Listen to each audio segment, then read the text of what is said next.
los exploradores europeos salieron a investigar el mundo en busca de retos, tesoros y aventuras, muchos quedaron asombrados cuando al llegar a donde sea que llegaran, eran recibidos por culturas con un rezagamiento tecnológico fuertemente marcado. Estos viajeros se dieron cuenta de inmediato de la superioridad tecnológica que tenían, comparada a la de los chinos, la India, los maya, los incas, las naciones islámicas, o sea, el resto del mundo. ¿A qué se debía este contraste tan radical? ¿Cómo es que las naciones que habían nacido de los escombros de lo que fue la civilización romana habían avanzado tanto? ¿Qué ingrediente o mezcla de ingredientes culturales poseían estas naciones avanzadas que no tenían las otras?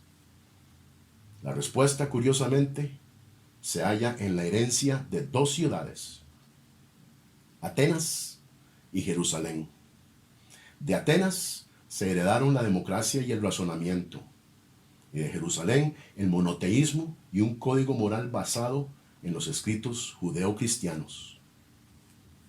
Buenas, mi nombre es Eric Aguilar, para Logos y Ética, Evidencias y Razones. Permítame darles la bienvenida e invitarles a suscribirse a nuestro canal para unirse a la conversación y polémica. Aquí en Leer valoramos la discusión civil. La fe, herencia de Jerusalén, basada en la lógica y razón, herencia de Atenas, dieron a nacer las diferentes disciplinas de la ciencia. Había que conocer al diseñador más de cerca, y qué mejor objetivo que estudiar su creación. Y qué mejores herramientas que la lógica y la razón para determinar la veracidad de sus conclusiones. Mientras las religiones del Oriente rechazaban el uso de la razón por sostener que era irreverente, la religión del Occidente, muy al contrario, vio la razón como dádiva de Dios, y así avanzó progresivamente en el entendimiento de su entorno. La universidad, invento del cristianismo, quiso por primera vez estudiar la diversidad de temas bajo la unidad de un mismo diseñador. De ahí la palabra universidad. Esta sed por conocer, indagar, investigar todo el universo para conocer mejor su diseñador fue lo que impulsó a la ciencia por siglos. El resultado casi instantáneo se sintió en toda Europa, de donde salieron grandes obras literarias, grandes obras maestras musicales y grandes hazañas de arquitectura jamás vistas, y grandes descubrimientos que dieron grandes avances científicos que beneficiaron a la tecnología, y qué decir de la medicina. De nuevo nos preguntamos, ¿por qué solo en Europa se dieron estos avances? Porque solo en aquellos países de Europa donde se practicaba el uso de la razón y el cristianismo, podían hacer la libertad, ingrediente fundamental para la prosperidad, no solo económica, sino intelectual también. ¿Por qué la ciencia nace en Europa y no en África o en Asia? Porque el razonamiento del cristianismo percibía que el cosmos era razonable y digno de ser investigado. Y por medio de estas pesquisas se percataron de que la naturaleza contenía un orden y de que esta misma obedecía estrictas leyes que dieron a nacer la disciplina de la física. La ciencia nunca tuvo auge en las culturas politeístas que rechazaban la lógica y el razonamiento. Gracias a la Reforma Protestante y el uso extenso del nuevo invento de la imprenta, nuevas ediciones de la Biblia inundaron a toda Europa. Donde llegaba el cristianismo, llegaba el alfabetismo. El Renacimiento fue una celebración de la belleza del orden natural, reflejado en el arte y la música. El alumbramiento fue otra celebración de este mismo orden natural, pero esta vez reflejado en la ciencia y lo intelectual. Hoy se ignoran estos hechos históricos.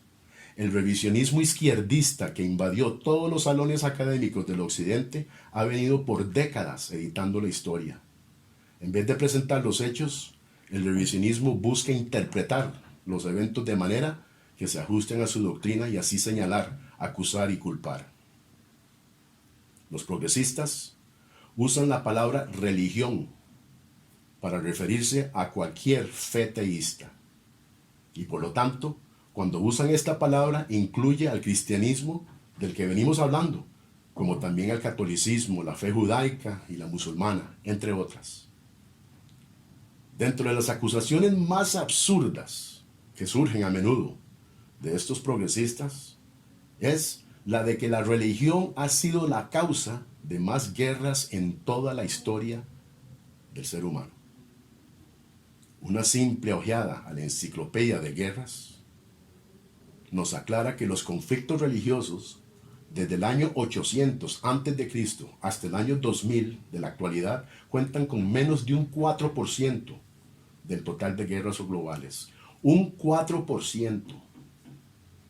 Se nos dice que el mundo estaría mejor sin la religión, que sólo así nos garantizamos una utopía de paz, igualdad, tolerancia y armonía, libre de las cadenas opresivas y arcaicas de la religión, que atrasan la formación del nuevo hombre.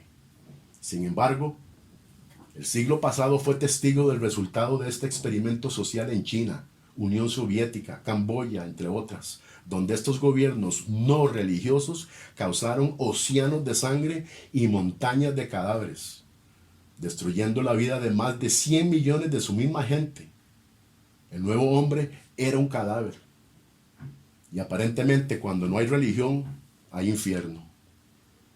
Los ateos, progresistas, escépticos y demás acusan al cristianismo en particular de las atrocidades de la Inquisición y de las cruzadas, pero ignoran que la Inquisición y las cruzadas fueron ambas causadas por una institución que no tuvo ni tiene nada que ver con el cristianismo.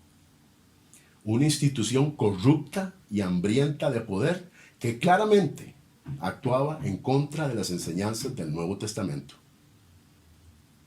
Donde quiera que la violencia se ha dado en nombre del cristianismo, ésta siempre ha estado en oposición a las enseñanzas de su fundador. El cristianismo está compuesto de seres humanos, claro, seres humanos imperfectos, claro, con errores, unos más que otros.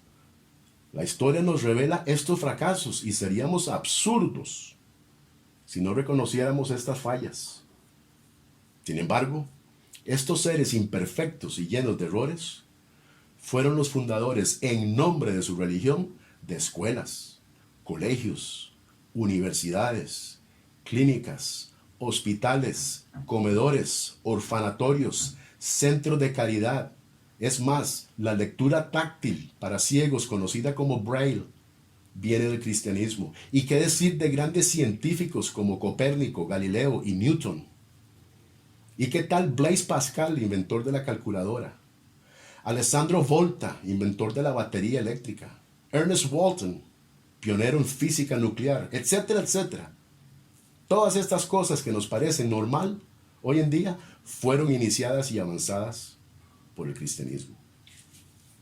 La amnesia histórica de estos hechos ha sido el fruto de la educación progresista que se viene dando hace más de 100 años en todos los continentes, pero más en Europa. Tristemente, esta gran herencia de Atenas y Jerusalén, que cementó las bases en Europa con una fuerte fundación cultural y religiosa, una fundación que se enfrentó exitosamente a las devastaciones de grandes revoluciones y 2 guerras mundiales, esté hoy casi rendida por completo ante los pies de las ideologías humanistas. El continente que nos dio el Renacimiento, la Reforma protestante, el alumbramiento y la revolución industrial, hoy ya no es ni la sombra de lo que fue en aquella época del ayer. El escepticismo y ateísmo desenfrenado se ha encargado de que sus catedrales y museos sean la única evidencia, el único destello que queda de lo que fue una era de descubrimiento y encanto, de una religión reformadora y vibrante, una religión que ha sido reemplazada por una hecha por el hombre, sintética, desechable, sin arte, sin música. sin razón, sin ciencia, sin Atenas, sin Jerusalén. Una vez más, le damos la bienvenida y le invitamos a suscribirse a nuestro canal y forme parte de las discusiones, debates y polémicas.